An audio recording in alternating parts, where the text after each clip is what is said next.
confundiendo. Centrum, el multivitamínico multimineral líder en el mundo, un completo suplemento que aporta 14 vitaminas y 13 minerales fundamentales para nuestro organismo. Centrum complementa tu dieta diaria contribuyendo a mantener tu energía, reforzar las defensas de tu organismo y la salud de tu piel. Centrum, fórmula completa de la A a la Z. Don Valdemar. Quería preguntarle más que nada a Rodrigo de si tenemos esta diferencia de opinión en relación a que algunos reconocen o no reconocen techo. Ejemplo, Arturo Vidal, Gary Medel, Alexis Sánchez mismo. Digo, no reconocen techo porque ellos son exigidos de manera permanente a la exigencia máxima de la actividad. Y otros a lo mejor tienden a ser mucho más responsable con su opinión, para justamente no cargarse esa mochila de manera gratuita. ¿Será necesario nivelarlo? ¿No será necesario nivelarlo desde el punto de vista psicológico? A lo mejor no, ¿eh? En un equipo pueden coexistir de manera heterogénea estas distintas vivencias, estas formas de ver un poco el enfrentarse a la alta competencia. Sí. Esto es lo mismo que cuando uno conversa a veces los niveles de activación. Hay deportistas, por ejemplo, como Gary Medel, que necesita entrar a una cancha con un nivel de activación alto, porque si no, no juega él a su máximo rendimiento.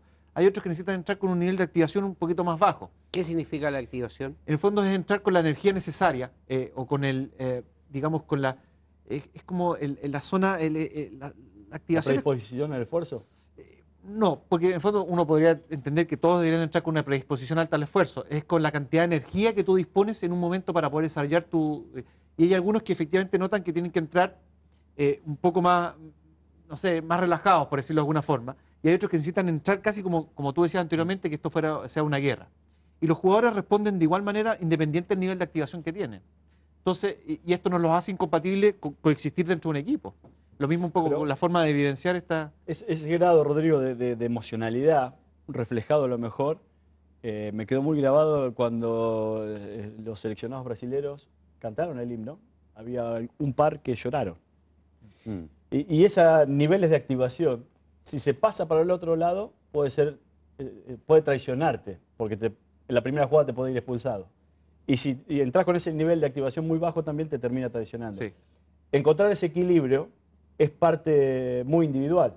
Y la relación y el vínculo es entre psicólogo y jugador, simplemente. No pasa por el equipo, en definitiva. Bueno, ahí es donde uno puede perfectamente apoyar al jugador enseñándole herramientas, técnicas y rutinas que puedan posibilitar o disminuir el nivel de activación si es necesario o aumentarlo. En el caso, por ejemplo, ya que hemos conversado recién del Gary Medel, efectivamente es un jugador que, por ejemplo, a mi modo de ver desde afuera, entra con un grado de activación tan alto que a veces incurre en que se pasa un poquito... Cuando uno dice entra revolucionado. Exacto, claro, entra pasado revoluciones. Exacto. Esas cosas, por ejemplo, uno las puede trabajar con los deportistas y enseñarles a que ellos se vayan descubriendo y puedan permitir que trabajen para estar en el nivel adecuado. Lo que llamamos la zona de flow, el estado de flow, donde ellos saben que en esa zona, estando en esa zona, pueden competir al máximo de su posibilidad. Rodrigo, el psicólogo parte pensando, ¿el fútbol qué es? El fútbol es una disciplina, es un juego. Fíjate que acaba de decir Valdemar, en Argentina nosotros salíamos del vestuario, estábamos en el vestuario preparándonos para la guerra. Y de repente hay confusiones en este tema del fútbol. A propósito además de los himnos patrios. Se juega mucho con el concepto patria. Vamos a defender a la patria. Incluso escuchábamos nosotros hasta la canción nacional, más allá del momento en que se izan los pabellones en los partidos, en programas deportivos, la canción de Yungay, y hoy vamos a arrasar, vamos a volver a la guerra y vamos a salir victoriosos. ¿Cómo tú relacionas esos conceptos, gusto personal, que no tienen nada que ver con la actividad deportiva, para alimentar la fuerza, la potencia mental, psicológica, del deportista que va a la actividad de alto rendimiento? Es difícil, porque son dos cosas que a veces incluso van en líneas distintas. Un poco lo que conversaba recién Valdemar, que entre la motivación intrínseca y extrínseca hay una distancia grandota. Pero fíjate que yo lo grafico un poco en las declaraciones que siempre tiene Alexis Sánchez ante los partidos, que es muy interesante. Él dice, cuando él entra a jugar a la cancha, entra efectivamente a jugar. Él intenta pasarlo lo mejor posible. Ahí es donde está el tema. Este juego es un juego con responsabilidad. Porque uno no podría decir que, a pesar de que él manifieste que entra a jugar dentro de la cancha, no se la juega por entero. Y de hecho cuando sale y Chile pierde, sale con una cara de frustración impresionante y todo.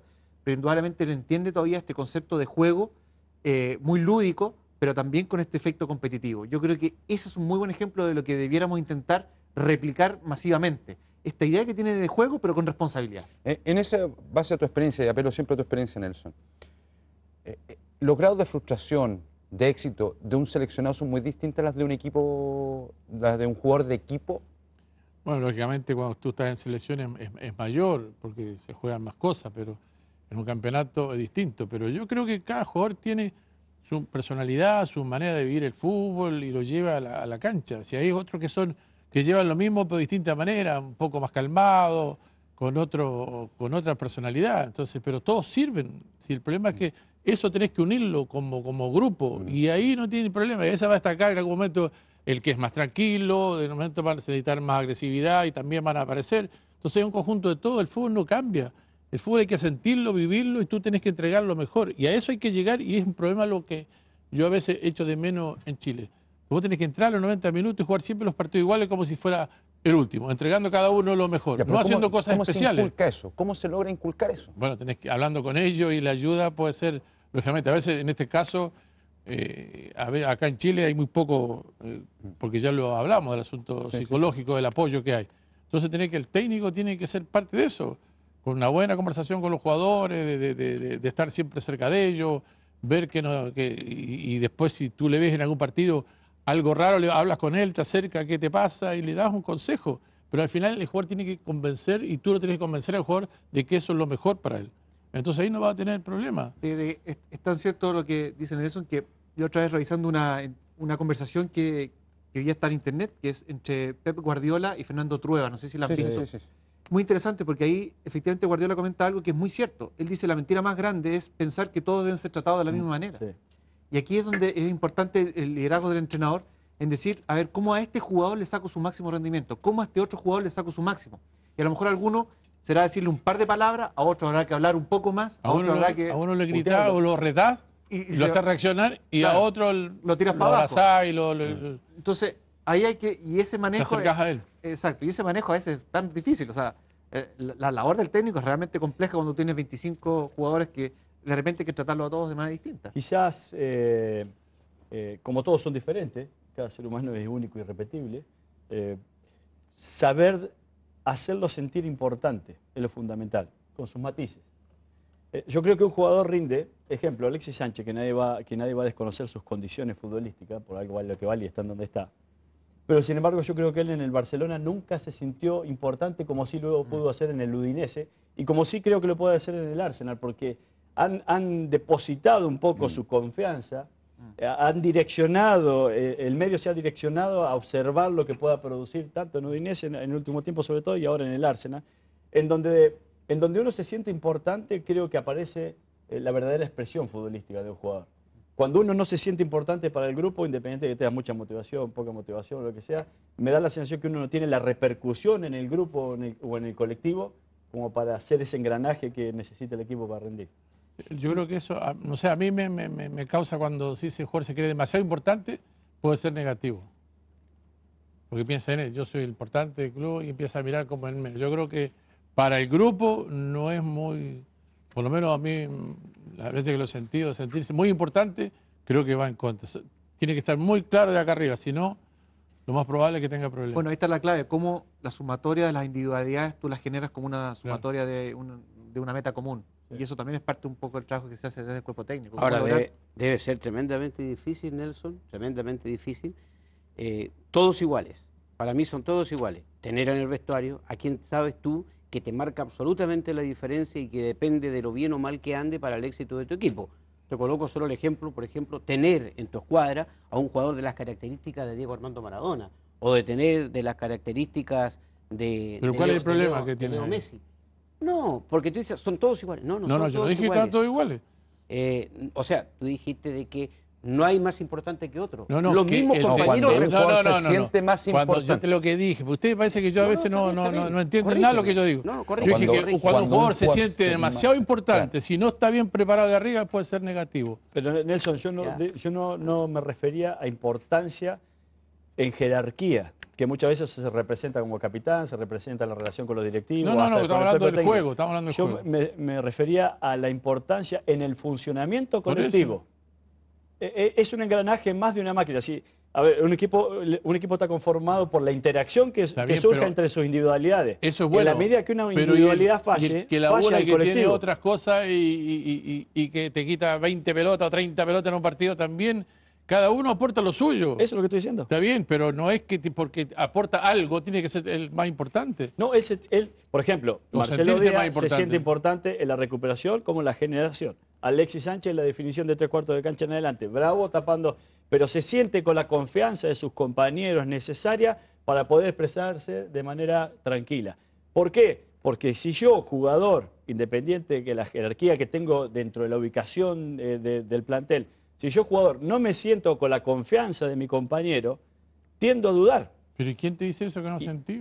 Pero es lo que estoy diciendo, que es necesario que se sienta el jugador importante en el grupo y con la confianza de los compañeros que va a saber resolver cualquier situación del juego de la mejor manera posible. Bueno, pero eso es algo que no se puede decir, bueno, de mañana tú vas a ser importante. Se tiene Pero que ser se puede importante trabajar. por lo que aporta. Se puede trabajar, pero nunca va a ser lo mismo. Se nace con algunas cosas buenas y cosas malas. Y hay gente que se transforma cuando juega y aporta todo lo suyo. Y hay otros que a veces el jugar lo complica o tener mucha presencia lo complica. O sea, y en vez de salir como sale Medel, sale con mucho más lento, mirando a ver qué es lo que pasa. El liderazgo El fútbol no es tan así que hay que hacer esto, hay que hacer todo otro, hacer así. No, no es así. ¿Se nace ya sé líder que no o es se por eso, construye? pero como hiciste lo mismo. Te pregunto, Sí. ¿se nace líder o se construye un líder? No, los líderes se nacen, eso no se hace. Es muy difícil hacer un líder.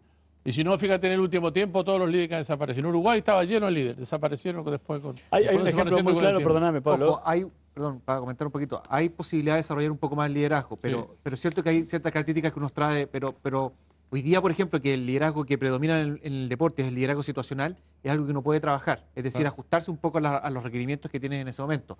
Habrá momentos, y por eso un poco lo que también conversábamos con respecto a la selección. Por ejemplo, Bielsa era un líder que se orientaba fuertemente hacia la tarea, era un líder fuertemente orientado hacia la tarea, tuvo éxito con la selección. Independiente un poco de que nos fijemos en los números del éxito, todo, pero le fue más o menos bien. Después llega un entrenador como Claudio Borghi que tiene un liderazgo orientado más a la relación que hacia la tarea y claramente genera ahí un tema. Entonces, ahí es donde el liderazgo todavía puede ser pulido, puede ser trabajado. A eso. ¿Y qué visión, perdón, tienes del liderazgo de San Paoli hoy? ¿Qué tipo de liderazgo ejerce? También es un liderazgo orientado bastante más hacia la tarea. Más hacia la tarea, Más con hacia la tarea ciertos que hacia la matices relación. que el Sí, de Bielsa. Tal vez un poquito más hacia la relación que Bielsa, pero claramente mucho más hacia la tarea todavía. Es un entrenador que en el fondo se relaciona bastante menos de lo que se relacionan otros entrenadores con sus jugadores. Yo creo que para el medio chileno, esta es una opinión de acuerdo a la observación que hemos tenido durante todos estos años, me da la sensación que funciona mucho mejor con un liderazgo orientado más hacia la tarea que hacia la relación. Porque Creo, me da la sensación por los resultados que uno ha va observado. a sonar, espero que no suene duro, pero tradicionalmente hay frases del fútbol que dice, el jugador chileno, y lo dijo hoy día creo que nuevamente Claudio Borghi, está más acostumbrado al látigo. ¿Eso ha cambio esa idea. cambiado? Sí, yo no diría el látigo, yo estoy más Sí, es acostumbrado. una forma de graficar. Sí, Sí. yo diría, es un jugador que está acostumbrado a que tú le indiques exactamente qué es lo que tiene que hacer dentro de la cancha. Y ojalá empoderarlo muchísimo y mostrarle 4000 veces lo que tiene que hacer y mostrarle con ejemplo y entrenarlo 10.000 veces. Ese jugador va a entrar con un alto grado de autoconfianza porque va a haber repetido, tiene muy clara la película de lo que tiene que hacer dentro de la cancha y además automáticamente cuando entra con mucha autoconfianza disminuye su ansiedad. Porque sabe que entra a la cancha sabiendo exactamente qué, cuándo y cómo tiene que hacer las cosas. Acotarle los márgenes en el cual le das libre pensamiento, o sea, orientado a la tarea, definitivamente. Exactamente. Y a los diferentes tipos de tareas. ¿Por qué a lo mejor esta metodología de Sampaoli y de Bielsa han pegado tanto en el último tiempo? Es porque ellos justamente se basan en relación a las posibilidades que ellos han descubierto, de cómo te hacen los goles, y trabajan en base a eso, trabajan en base a un puzzle que se llama, o a un pool de situaciones defensivas y situaciones ofensivas que tienden a reducir la incertidumbre en el juego. Exactamente. O sea, ¿qué pasa? El fútbol aporta de manera permanente incertidumbre. Y si vos no le das respuesta, el jugador tiende a no manejar una gran parte de los parámetros que se le presentan. Pero cuando vos le acotás, le reducís esos parámetros de incertidumbre y se los graficás y se los representás y los entrenás, el jugador tiende a resolver con mayor resolución y una mejor perfección en la ejecución. Eso, perdón, no implica que en algún momento tú debes orientarte un poquito hacia la relación. Por ejemplo, si un poco lo que se conversaba también cuando llega O'Higgins en la final, ¿no es cierto? Y pierde esta final con la U. Sí. A lo mejor jugadores, muchos de ellos experimentaron por primera vez una final, estaban con un alto grado de ansiedad. Entonces ahí había el entrenador, digamos, lee un poco la situación, lee el contexto, y a lo mejor ahí habría que juntar, muchachos, a ver cómo están, qué sienten, qué pasa. Están un poco ansiosos, ya, a ver cómo orientarse hacia la relación en ese momento. Y ahí está el liderazgo institucional, ahí está la clave de ese liderazgo. Y el trabajo, hemos hablado nosotros siempre que orientado al plantel, pero orientado al técnico, porque el técnico tiene que resolver también y muchas situaciones en un alto grado de presión. Correcto. En el cual se está jugando también, obviamente, su puesto. Leía hoy que de 32 técnicos que arrancaron en el Mundial, 20 se fueron luego del Mundial. Entonces, hoy en día el técnico está sujeto a una gran presión, en la cual incluso los jugadores descansan en esa presión, porque el fusible, obviamente, siempre es el técnico. Bueno, yo comentaba a partir de lo que se produjo en Correloa, con Troviani, que parece que tuvo un entrevero con un dirigente. Sí. Y digo, bueno, es muy importante también que a veces los entrenadores puedan recibir una especie de coaching deportivo de parte de algún profesional especializado, psicólogo, para que en el fondo también puedan ayudarlos un poco a manejar esta presión, a manejar a lo mejor en los momentos de alto nivel de estrés, el cómo manejarse adecuadamente frente a los directivos, frente a los jugadores, y saber manejar un poco este liderazgo. Pero uno lo asesora indudablemente. Otra cosa es lo que sucede en el camarín, y ahí es donde el técnico tiene obviamente mayor jurisdicción. Comentaba Rodrigo lo de Troviani, que no lo está pasando bien por este entrevero, este cruce que tiene con la dirigencia. Bueno, hoy se cerró el libro de pases de Primera División. Veamos las últimas incorporaciones para que quede completamente informado. No hubo grandes sorpresas. Llegó Alejandro Becerra a Deportes Iquique, ex arquero de Unión La Calera. Mauricio Yedro, ex Huachipato, llegó a Iquique. ¿Sí? Un jugador Yedro. Sí. Martín Gómez, delantero argentino, ex Manta de Ecuador, también se incorpora a Deportes Iquique. El Paco Sánchez se fue a El Salvador para engrosar las filas de Cobresal. Juanito Silva, ex Ranger, a Palestino. Ojalá Juanito Silva tiene algunas condiciones. Ojalá despegue definitivo. Exactamente. Ya le queda. ¿Cuál edad tiene? ¿27, 28 años? Por ahí todavía tiene. Estefano Mañasco, que llegó a la Universidad Católica. Mauro Nivi, el Pampa. Vuelve al primer amor en Chile, al Audax italiano. Gonzalo Godoy, defensa uruguayo, ex Liverpool, nuevo fichaje de Ñublense. El Maxi González, ex Curicó, también firma en Ñublense. Nazareno Solís, delantero argentino de 19 años, proveniente de Villa Dálmine, de la Primera B Metropolitana Argentina, lo inscribió la Universidad de Chile. Ajá. Diego González, volante nacional, ex Naval, también lo inscribió la Universidad de Chile, 19 años, en estas apuestas de jugadores jóvenes. Sí.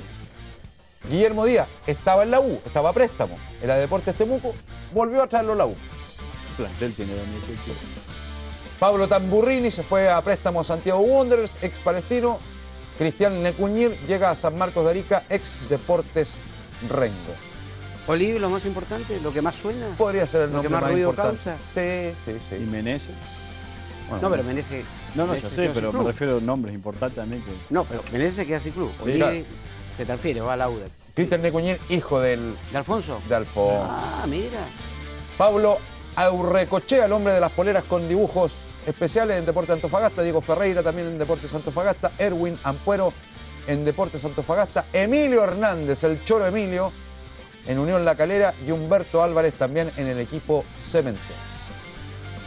Emilio Hernández también. Buen jugador, sí. Sí, importante. Chicos, les quiero contar y presentar al nuevo integrante de la familia. Sí, el nuevo gato Carmener. Un vino de sabor amigable, como todos nosotros los chilenos. Y típico que todos tenemos un amigo que conoce a todo el mundo. Ese que algún día salimos a un lugar a comer siempre, conoce al dueño, le pedí una rebajita, o conoce al mozo, al portero o al que estaciona. Cuando hacemos un asado siempre tiene un amigo que le consigue la carne más barata, una entrañita por ahí, y otro que le presta la parrilla y le lleva el carbón. Y típico que en todas las fiestas lo saludan más que al mismo cumpleañero. Es que así somos los chilenos. Nuevo Carmener de gato.